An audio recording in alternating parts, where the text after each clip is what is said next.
I started working at Memorial Hospital when I was 17 years old.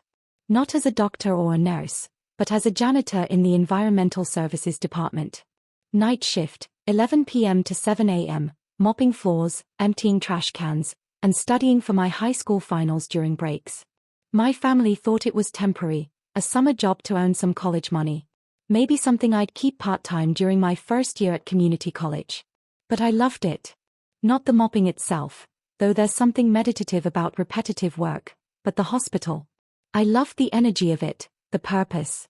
How every single person, surgeons, cafeteria workers, janitors, played a role in saving lives. My sister Melissa was the golden child. She went to a 4-year university, got her business degree, and landed a corporate job at a marketing firm. She wore designer clothes, had business cards with fancy titles, and posted regular LinkedIn updates about her professional journey. My parents framed her college diploma and hung it proudly in the living room. My janitorial uniform never made it onto the wall. That was 15 years ago. Now I'm 32. And to my family, I'm still just the janitor.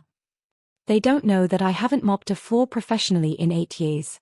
They don't know that I went to night school, earned my bachelor's in healthcare administration, then my master's, then my doctorate. They don't know I worked my way up. Environmental Services Facilities Management Operations Coordinator, Director of Operations, Chief Operating Officer. And they definitely don't know that 3 years ago, at 29, I became the CEO of Memorial Hospital System, a network of 4 hospitals, 12 outpatient clinics, and more than 3,000 employees. To them, I'm still Elena, the one who couldn't cut it in college. The one who settled for cleaning. The one who took the easy route. I never corrected them. At first, I was too busy doing the work to explain it. Then, it became an experiment. How long would they keep assuming? How long before someone asked instead of telling me what I was? The answer, apparently, was 15 years and counting. The reunion. The family reunion was at Uncle Robert's house, the big one in the suburbs with the pool and manicured yard. Uncle Robert, the retired dentist who loved reminding everyone of his success, especially compared to those of us who never quite reached our potential. I arrived after an 8-hour day at the hospital that included a board meeting, a conference call with investors, and a site visit to our new cancer center. I wore jeans, a blouse, no makeup, hair in a ponytail. Dressing up only invited questions I didn't feel like answering. Melissa was already there in a dress that probably cost more than most people's rent, talking about her latest marketing campaign. My parents listened with rapt attention, nodding and asking questions. Elena. Mom waved me over. We were just hearing about Melissa's promotion. She's leading an entire department now. That's great, I said, hugging my sister. Congratulations. Thanks, Melissa said, smiling tightly. How's the hospital? She asked. Busy. Always busy. Still mopping floors. Uncle Robert cut in, beer in hand. He said it loudly enough for several cousins to turn and look. Your sister's a real professional now, running teams, making 6 figures. When are you going to move up? I sipped my water. I'm comfortable where I am. That's the problem with your generation, Uncle Robert said, sliding into lecture mode. No ambition. You coast. Mom jumped in. Janitorial work is important. Hospitals need clean floors. It's honest work. She meant well, but her voice carried pity. Dad squeezed my shoulder. We're proud of you, sweetheart. Even if you didn't go the traditional route. The traditional route, code for not as successful as Melissa. I could have told them then. I could have said my salary was $850,000 a year, not including bonuses. That I oversaw a $600 million budget. That Modern Healthcare magazine listed me among the nation's top young executives. But instead, I just smiled. I'm happy with my work. The debt. Later, as relatives showed off vacations, promotions, and handbags, my phone buzzed. A text from my executive assistant. Robert Chin from billing needs to speak with you urgently. Says it can't wait until Monday. I stepped into the side yard and called him. Elena, I'm sorry to bother you, Robert said, but it's the Martinez family debt. It's hit $40,000. Your Uncle Robert's emergency surgery, no insurance. Your mom's diabetes treatments. Your dad's cardiac workup. They are behind on payments. Corporate wants it sent to collections. I closed my eyes. Of course, they hadn't said anything. To them, I was just the janitor. What could I do? Don't send it to collections, I said. I'll handle it Monday. You're sure? Corporate's policy is. Robert, I'm the CEO. I helped write corporate policy. The reveal. At 6 p.m., a car pulled up. BMW. Out stepped Robert Chin, my billing director, 62, polished, professional, loyal. I'd asked him to stop by. Uncle Robert opened the door. Confused faces followed Robert Chin as he walked out to the patio, ID badge clipped to his belt. Sorry to interrupt, Robert said, scanning the crowd. His eyes landed on me. But I need to speak with CEO Martinez. It's urgent hospital business. The silence was absolute. Melissa dropped her handbag. My mother's mouth fell open. Uncle Robert looked like someone had told him gravity wasn't real. I thought I told you I'd handle this Monday, I said calmly. I know, but corporate insists we address the Martinez family debt today, $40,372 outstanding. They want to know if you're restructuring the plan or writing it off as charity care. Gasps rippled across the patio. Mom whispered, 40,000. Melissa stammered, did you say? CEO? Robert looked between me and the stunned crowd. Realization dawned. He raised an eyebrow. You didn't tell them. It never came up, I said. Tell us what? Dad demanded. I turned to face them all. This is Robert Chin, my billing director. He reports to me. Uncle Robert blinked. Reports to you? But, you're a janitor. I was a janitor, 15 years ago. I worked in environmental services from 17 to 19 while I put myself through school. Then I got my bachelor's, my master's, my doctorate. I moved up, facilities, operations, COO. 3 years ago, the board appointed me CEO of the hospital system. 4 hospitals. 12 clinics. 3,000 employees. Silence. A paper plate slipped to the ground. You let us believe, Dad said slowly. I let you believe exactly what you wanted to, I replied. Every family dinner. Every reunion. You decided what my job was, without ever asking. Uncle Robert's face went pale. And for the first time in 15 years, nobody had anything left to say. Combined with Gloria Martinez's diabetes treatment and Henry Martinez's cardiac workup, the family account stands at $40,372, Robert Chin read from his tablet. We've been making payments, Mom said quickly. Weekly. We've been trying. You've made 3 minimum payments of $500 each, Robert replied gently, but you've missed the last 3 months. That triggers our collections policy. However, he looked up at me.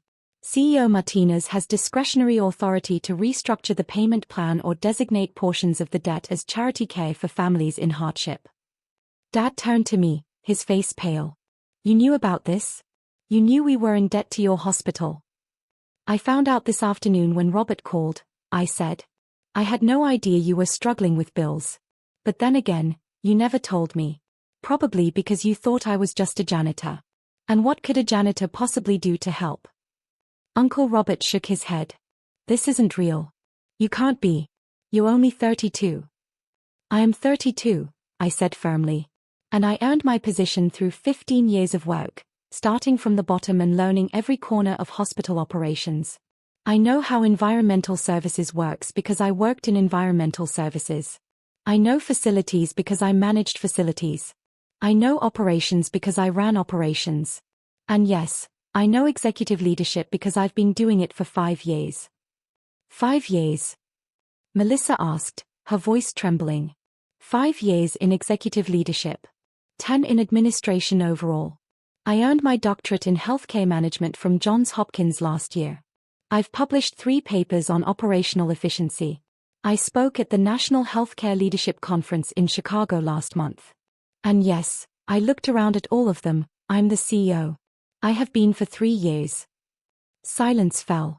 I could see them trying to reconcile the janitor they thought I was with the reality in front of them, the so-called failure who had become more successful than all of them combined. Robert Chin cleared his throat delicately. So, CEO Martinez, do you want me to proceed with collections on Monday, or restructure the debt? I looked at my family, at my mother, who pitied me for choosing honest work. At my father, who called me hardworking but never ambitious. At my uncle, who spent the afternoon lecturing me about success. At my sister, who never defended me when they compared us. I had the authority to erase the debt completely. With a signature, I could make it disappear. That would be the generous, family thing to do. But they had spent 15 years dismissing me. 15 years of condescension. 15 years of never asking. Restructure it, I said finally. $500 a month for the next 80 months. 0 interest. Well within charity care guidelines. 80 months. Uncle Robert muttered. That's nearly 7 years. That's extremely generous, Robert Chin said firmly. Standard collections demand full repayment within 90 days, or legal action. This plan keeps it off your credit reports and out of court. Most families would be grateful. I am grateful, Mom said quickly. Elena, sweetheart, thank you. We had no idea that you were in a position to help. No, I corrected. You didn't. Because you never asked. You just assumed. Melissa stood suddenly. This isn't fair. You let us think. I let you think what you wanted, I said flatly. I never lied. Every time someone asked, I said I worked at the hospital. That was true. You're the ones who decided that meant janitor. But why? Dad asked, hurt. Why didn't you tell us? Why let us think you were struggling? Because I wanted to see if any of you would look past your assumptions. If you'd ever ask instead of lecture. If your respect was conditional on a job title. Mom's voice broke. That's not fair. We've always loved you. Maybe. But you didn't respect me. Not like you respected Melissa. Not like you respected Uncle Robert. Not like you respected anyone whose title you understood. Melissa whispered, did it ever change? Did we ever show you respect? I don't know yet, I said honestly. That depends on what happens next. Robert Chin shifted uncomfortably. I should get going. CEO Martinez, I'll send you the restructured documents Monday morning. Mr. and Mrs. Martinez, you'll receive your schedule in the mail. He gave a small nod and left. The party unraveled quickly. People packed up, muttering excuses, avoiding eye contact. Uncle Robert lingered, looking smaller than I'd ever seen him. I owe you an apology, he said softly. For today. For all the years I made you feel less. I was wrong about you. You were wrong about more than me, I said evenly. You were wrong about what work has value. Even if I had stayed a janitor my whole life, that work matters. Those workers matter. You just refuse to see it. He lowered his eyes. You're right. I'm sorry. Aftermath. Later, as I headed to my car, Mom and Dad caught me. Mom's face was streaked with tears. We're proud of you, she said. We always have been. You just wanted me to be proud of myself. I finished for her. I always was. From mopping floors to running hospitals. You're the ones who decided one was worth more than the other. Dad sighed. We should have asked. Should have paid attention. Should have respected me, I said. Even when you didn't understand me. Can you forgive us? Mom asked. Eventually, I said. But it'll take time. 15 years of assumptions don't disappear in one night. Melissa intercepted me before I got into my car. Her voice was shaky. I should have defended you. I should have said something all those years. I was scared that if I wasn't the golden child, I'd be the disappointment. I studied her. For the first time, she looked human, tired, brittle, fragile behind her expensive armor. You're not a disappointment, I said gently. You're good at what you do. But you don't need to be better than me to matter. She nodded. I'm starting to see that. That night, I drove back to my condo overlooking the city skyline. I could afford much more, but I never cared. The money went into the hospital system, into better equipment, higher staff wages, expanded patient care. Texts buzzed on my phone. Apologies. Congratulations. Awkward questions. I answered some. Ignored most. Monday morning at 6 a.m., I was back in my office. Corner office, top floor, overlooking the hospital system I'd helped build. Robert Chin delivered the finalized payment plan.